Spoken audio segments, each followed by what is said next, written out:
Hi everyone and welcome to Studio de Sol. My name is Lina and today's video is another episode about polymer clay. Today I want to show you how you can create a necklace using Bargello techniques. So let's get started. If you want to support me and my channel, don't forget to hit the red button, like this video, leave a comment down below, and let's keep going. Originally, Bargello is a type of needlepoint embroidery consisting of the upright lathe stitches that create a mathematical pattern. Also, traditionally, Bargello was stitched in a wool or canvas. But today I'm gonna try this stitch technique using polymer clay, and also I'm gonna create a necklace out of it. And first, what I'm doing is, as usual, picking the color palette, and today I'm again going for blue and green colors. For this project today, you will need extruder, polymer clay in a different shade, and the ruler, and the sharp craft knife. I'm starting by conditioning the clay, and also here I'm gonna do in between tones. So for example, in between yellow and light green, I'm gonna cut like a little bit of each color and mix the tones. And that's what I do with all of the colors. As you can see, from original 5 colors, I'm getting 9 colors.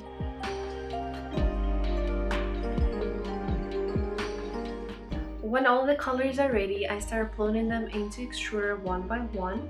If you don't have an extruder, you just can flatten each piece and start slicing it into equal size stripes.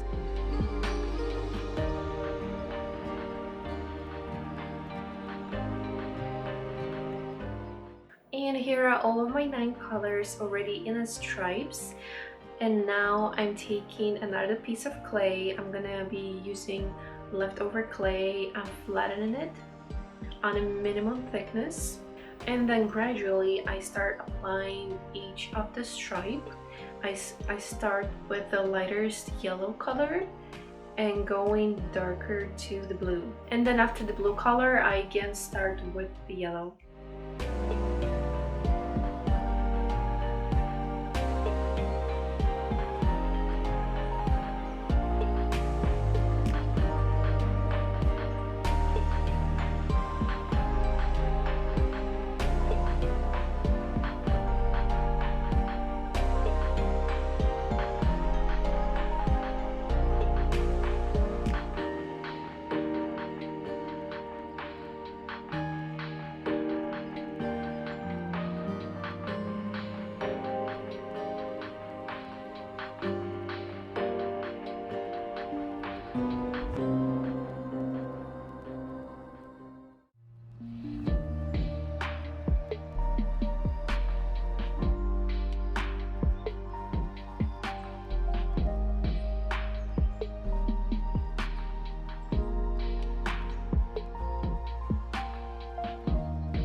After I applied all of my stripes, I'm taking the ruler and I'm going to be using centimeters because each of my stripe is equals to 5 millimeters.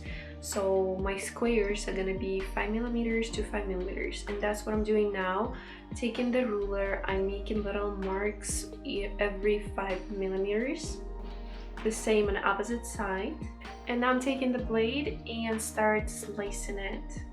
Here you need to be super precise because the entire pattern is gonna depend on how good and equal every little square is gonna be.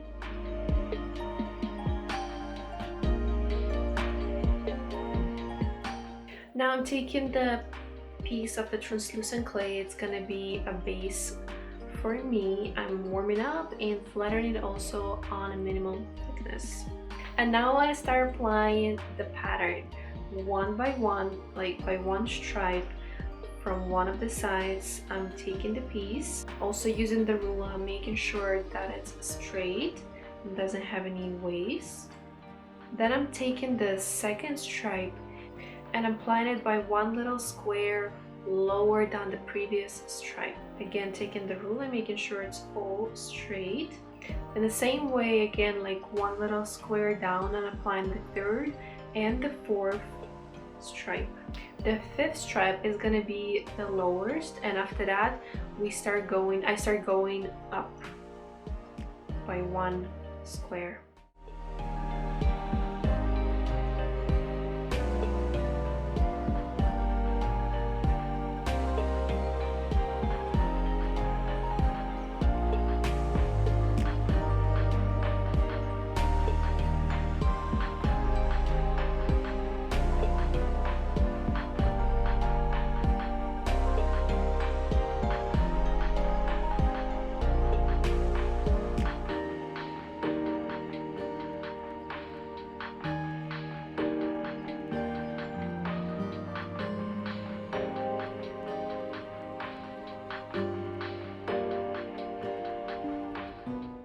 As you can see here, I have 5 squares down, and then from the down part I'm going up 5. When all of the stripes are attached, I'm going over with the rolling pin, but slightly pushing it so I don't mess up the pattern. And now's the time to cut out the shapes. I make those paper stencils by myself. I just did the approximate design that I like. It's gonna be 3 parts, one of the biggest and 2 on the sides. Then I cut it out of paper and applying on top of my pattern of the sheet of the clay, and also making sure that the pattern is gonna be symmetrical, and applying this, and do the same with the little parts. Also trying to find the pattern so they both are symmetrical.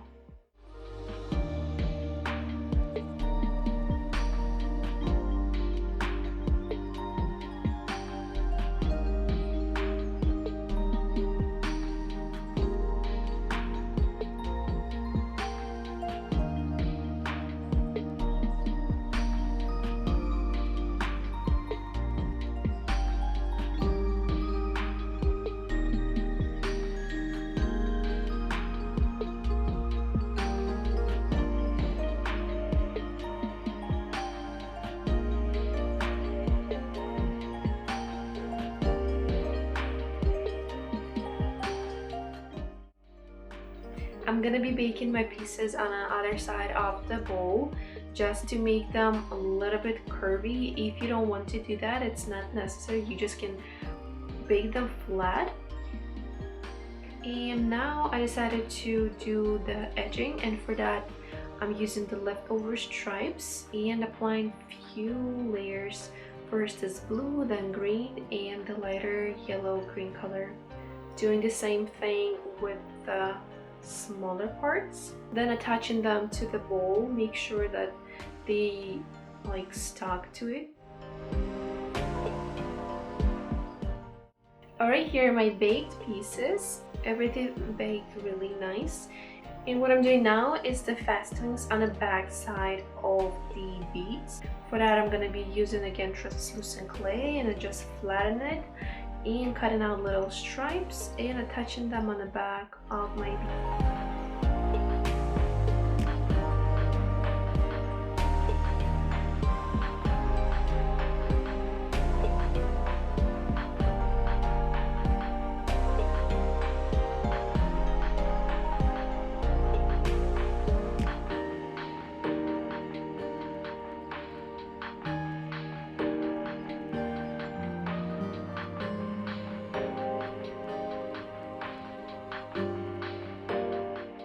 When the fastenings are attached, I'm sending them to bake again for 30 minutes.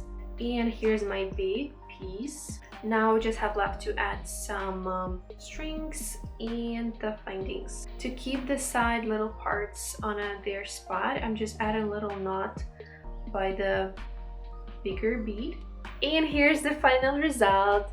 I usually don't do necklaces, but I really like this Bargello technique and I wanted to try it on something bigger than earrings, and I think that's the perfect size to see like all the little stitches.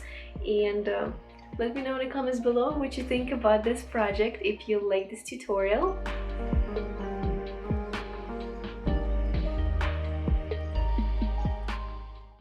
And this is it for today, guys. Thank you so much for watching. Don't forget to subscribe to my channel so you don't miss any of my videos. Thank you so much, and we see each other in the next video. And here are some more of my polymer clay tutorials. Check them out.